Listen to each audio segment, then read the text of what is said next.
there is one that you had the chance to catch on the way back. First thing you did was come back home and watch the one and only Michael Keaton back as Beetlejuice. Not a third time, but they got that ready already for the third one. I gave a little bit of my snippet right before we went to TIFF. I was able to see an early screening of it where I thought it was still fun, quirky, weird. I thought Catherine O'Hara for sure comes back and delivers. But I felt that it did hit a little bit of that legacy sequel template that we've seen a lot. Mm-hmm. You got to see it a couple weeks later. What did you think about it? Yeah, I mean, it's interesting to compare it to other legacy sequels, right? Because there are a little bit of those we have to get the story in motion somehow kind of thing, where they're just bringing in new elements that feel kind of like almost studio noted in. The way that this movie has like 3 or 4 different villains kind of feels like, well, what is she gonna do? And we need to have somebody for Jenna Ortega to play across of and stuff like that in a way that feels less organic than the original movie did. But aside from some of those elements, I thought that this stood apart from a lot of those legacy sequels because I didn't find this to be like a lazy recreation in any sense. I thought all the detail that went into like the production design elements, all the little gags, all the kind of like slightly vulgar, slightly crass humor, it all just sort of gave it a lot of like verve that I didn't necessarily expect when I first watched the trailer.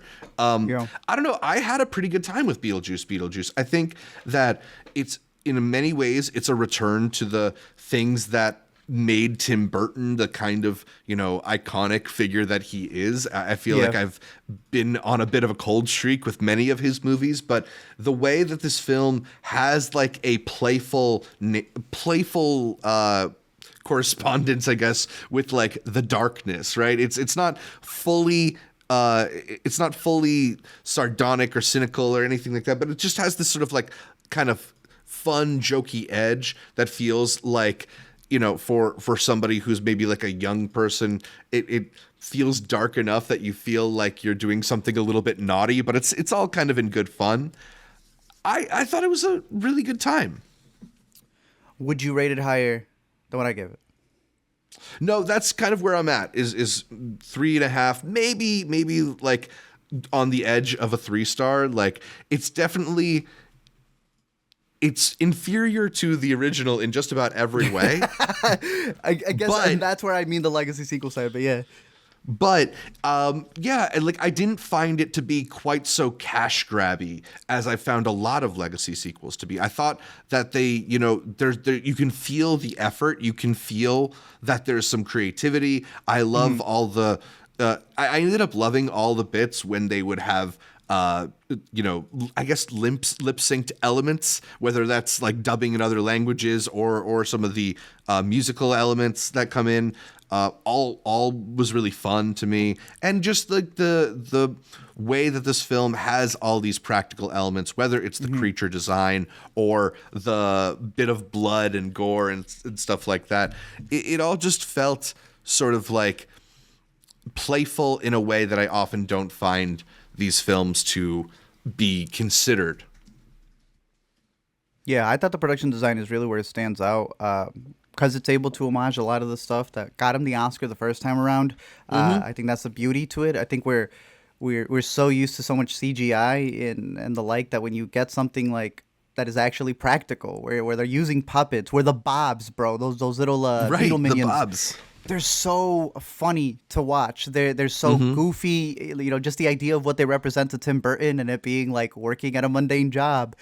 All those disses to Disney that he does subliminally as well. Right. You see a guy who's having like a good time for the first time. He's so gloomy that he's made an entire career out of that, like you mentioned. But this actually felt like he had something to say. And I think there's a lot of meta commentary that he has in this movie, from being chased by an ex-lover who he's no longer with, being stuck with someone who gave him a lot of roles. And like I said, previous things like doing Dumbo and that whole slump I want to say that he had in the 2010s with Alice in Wonderland, where he was like really cashing in on that style that we grew up On with. his aesthetic. Yeah. Yeah, that whole mood. Like you have the character of Lydia that I felt was way too different from the first movie.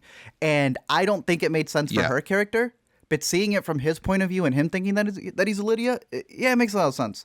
She's haunted by the ghosts that she sees that she cannot leave because she's got to profit on those ghosts and the gloominess of her show. It's like, okay, yeah, I see you're venting here, man. I do think it's a little cash grabby. I do think it still does the same legacy sequels stuff like so many of the other ones do. But I don't think that's a bad thing. I think it's interesting when we watch something like Twisters that came out this year as well. And that movie's a remake. Like right now that I'm cutting it up for a video, it is a remake through and through. And I've realized a new thing that we have. We just don't call them remakes anymore. That was not selling with test groups. So just get a completely new audience, but do every same beat. From the clothes Philip Seymour Hoffman wore to the lines to literal shots. Legacy sequels are the new remakes. This is the exact same thing. It's beat for beat. We got to go find the guy with the 3 names. We got to get over to the afterlife, find the book. We made a contract for marriage. My man's going to do the same. Am I scary? No. How about if I do this? There is a lot of the same beats that it follows. And I don't think that's a bad thing. I think it's all about people finding what that reskin is that they like so that they could see those legacy template points work for them. And here it was Tim Burton being able to recreate enough magic from the first one. You're never going to recreate the same magic. But like you said, from production design to O'Hara, he did a fun job with it. Yeah, I mean, I think ultimately, like, it just ended up having a lot of the kind of fun nature of the original. And it's weird because you mentioned how, like, the formula is to copy that blueprint from the original, right? Like this, I feel like that's kind of been the case since The Force Awakens. You look at what worked and you just try to replace Force some Awakens parts, ship of Theseus it. Exactly, yeah. And it's here the parts where I feel like they stray from that ultimately didn't work the most for me. To me, yeah, because like I mentioned the villains, right? Like there's kind of almost no villain. Beetlejuice is the main villain of the original, and in this film you have the Monica Bellucci ex-wife character. You have the boyfriend in the treehouse, Jeremy, for Jenna Ortega, and you also have this Justin Theroux character, and none of them really ever feel like a big bad or like they get a full off ramp. They kind of just are dispatched to different points of the movie. It almost feels like tacked on top of what could have been this just story that focused a little bit more on Beetlejuice terrorizing this new generation of this family. I agree. Now, first off, you had mentioned Monica Bellucci. Not complaining about getting to see her in a movie. Not complaining about a single thing. You know what I'm saying? Yeah. They're dating. Tim Burton has had an extra pep in his step. All the red carpets now that he's dating Monica Bellucci, and that man just wanted to film her. And you know what, sir? You are an auteur. You do what you need to do. Could they have added a little bit more to her character? For sure. But he had her as a soul-sucking demon, and he let you know exactly what he thought of her. Man said she was typecast as well. But you're right. You know, she just adds one element of something peering in the background to just come in, save the day, technically save the plot sometimes to keep moving it forward. You had mentioned the kid, Jeremy, who I thought was pretty decent. They're really trying to push this kid as like next up because as you could see there, he got a whopping nothing. But I thought he was okay. He was fine for what he was supposed to be. Yeah. Did you follow the story right away? Because he says a couple lines at the beginning, and I'm like, oh, I see where this is going. Let's see where this is going. And yeah, I mean, they very suspiciously don't show you the parents' faces at first, which is kind of a bit of a red flag. Yeah, like some Cartoon Network type style. But you were mentioning Justin Theroux, and bro, we got to talk about this. He plays these characters a little too well. I don't know what it is with this man. It's one of those performances where we talk about like Red Rocket, and that's what leagues above better. But a performance that's almost too good at being despicable that you're like, damn, I got to hand it to you, but at the same time, I got to get you to step away from me. He plays it so well, and he's too much of the movie. Like, he has chunks of this movie just dedicated to him, of being this codependent producer / wanting to be Winona's partner in order to be able to be one with her, to ride her coattails. And you know it's bad when our main character is haunted by a demon, and she making deals with the demon to go against this guy. Exactly, right? Like he's just a bit like so transparently shitty that I don't know. Like I found It's if good, there is though. another Like, thing to complain, like he's so good at it. But if there's another thing to complain about the movie is that like it wasn't that surprising in a lot of stages, right? Like Yeah. there's a lot of like waiting for the thing that you know is going to happen to happen. Exactly.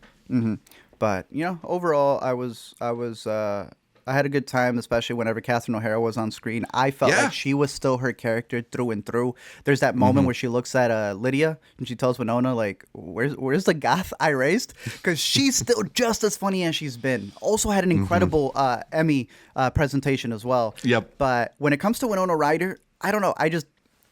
I heard her even mention that she never saw Lydia having a partner, much less a child, much less all of that. And again, I Yeah. think it's because Burton was really putting his backstory into it, and I felt they curbed her a bit. She still has a lot to do, but it's like, this is what I mean Yeah. by legacy sequels, right? You mentioned Force Awakens, and people were like, "Oh, why is Luke a bum? Indiana Jones a bum?" Bro, they have a line where they straight up call her a weak woman in this movie, and I was like, I get Tim Burton's venting through it, but Lydia was an icon, bro. I wanted Lydia to go full Heather on some people in here, and they got her in a monotone state for the most part. I don't know how you felt about her. Yeah, no, it does feel a bit like they didn't exactly know what to do with her character, and maybe it is a bit too much of Tim Burton trying to like inject himself or his experiences into it, but it does feel like I'm not somebody who finds like the idea of certain characters so precious that you can't change them a little bit, but it doesn't feel like they necessarily even had a very clear idea for Lydia. Because you just saw the first one for the first time, and Yes. you know a big part of that movie is a couple who can't have kids and a girl who's been wanting a couple of parents. And what do they do with that? Offer another, what would you call it, IP joke in order to dismiss certain actors from the first one. Which I thought was actually kind of clever, I gotta say. Like, that's what pissed me off, bro. It made me laugh. I was like, bro, come on, bro. We've been mad at other movies for doing that. You delivered it very well. Yeah. Like I think Damn, if you're gonna replace an actor, you can do it that way, and I would not mind so much. Look, a little bit of there was also, obvious animation. yeah, that actor as well. I wasn't even speaking of that. I was talking about I was talking about Gina Davis and Oh yeah, Alec Baldwin. That's where I was talking about. I agree with you completely on the other one. Let's wrap that one for sure. Some people have said they didn't like him on Tombstone. That it's still his likeness on the Tombstone. What do you think about that? Yeah, I mean, You're speaking for the people. Go. I mean, I'm just curious about like, does this like, did he have to lend them his likeness or anything like that? Because he's still alive. Yeah, but I mean, I think there's almost like a clear distaste for the man in the way they've handled this character, which just kind of, I don't know. I enjoyed it watching it. I'm sure I can like intellectualize myself out of it, but I can't lie. I laughed. Like, I figured I knew what had happened to that man, what he did. Right. So when they cut to it, and automatically it's an animated sequence, and they just keep doubling down on it. It's kind of in the trailer that his character is dead, but they don't want to show him. And then when he appears, he's half a body, no head. They got a voice actor gurgling his mouth. I was like, bro, it's like they saw what happened with Alien, Romulus, and they're like, how can we do the complete opposite? No head, no voice. We're going the opposite route so that we have no connection to that man whatsoever. And it was funny. You can just tell, even if you don't know. This man did something to not come back that they're treating him that way. Tim Burton even said that the way that he dies in the movie is actually based off of his worst fear. That it would be like an accident within an accident within an accident. And I was like, guess you bestowed it on the right guy then. But no, how'd you feel about some other characters like Gina Davis and Baldwin not coming back? Because that's where I meant that it was funny to use a loophole. But it's like we've seen that happen in other. That's where I meant we've seen that in other movies where they're like, oh, we're just not going to address it. And I was like, but that was like central to the character. Yeah, I don't know. I mean, on the one hand, like it is just sort of like hand waving him away, and you get like I guess a continuity problem there. But on the You other get an hand, emotional problem. right? Those were I parents. I just sort of feel like I don't want these legacy sequels to be like overly concerned with the old characters in a way, and I just feel like creatively like they can do more by moving forward. So it's not a huge sacrifice to me, if to honestly.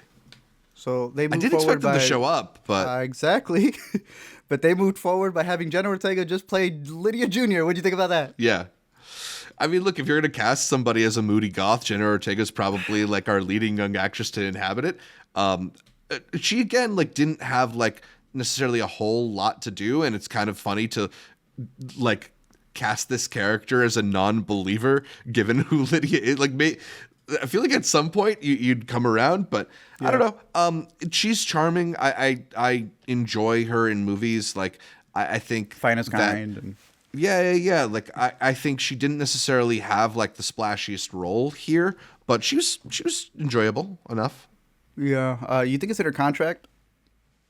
She got to do some dance for Tim Burton Wednesday. This like poor girl. But... I think it's going to be in her contract soon that she won't do it, given how she's reacted to that in the past. Yeah, make Jenna smile again.